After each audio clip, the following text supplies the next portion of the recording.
the media needs to frame this conversation better. It is always biased towards the Israelis. Do you have any specific examples? We are not living in the 60s and 70s.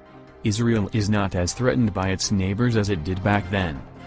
You do realize that Egypt has taken over by the Muslim Brotherhood, and Iran is seeking nuclear capabilities and their leaders want to remove Israel from the map. I mean, with the Iron Dome, and these missiles firing into Israel, they do not hit their target. And maybe there are some civilians' casualties.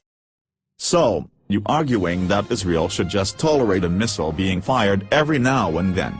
Are you aware they have been doing this for 3 years? America and Israel blocked the Palestinian application for statehood. That creates anger. We need to have an open and honest conversation about this. So, you are in favor of allowing the terrorist organization Hamas to run a state. Very interesting position. We need to stop framing it in the media that this is an attack on one side. There are more casualties on the Palestinian side. 130 deaths.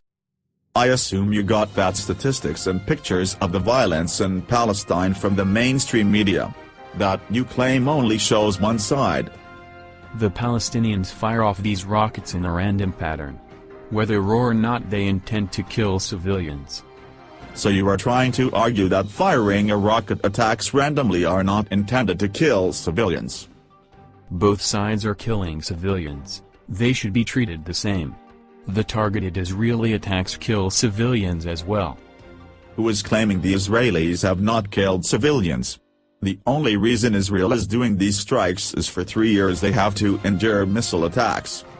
The only way this will move forward is if we have an open and honest conversation, and that is not happening in the mainstream media. Correction, it is not happening here.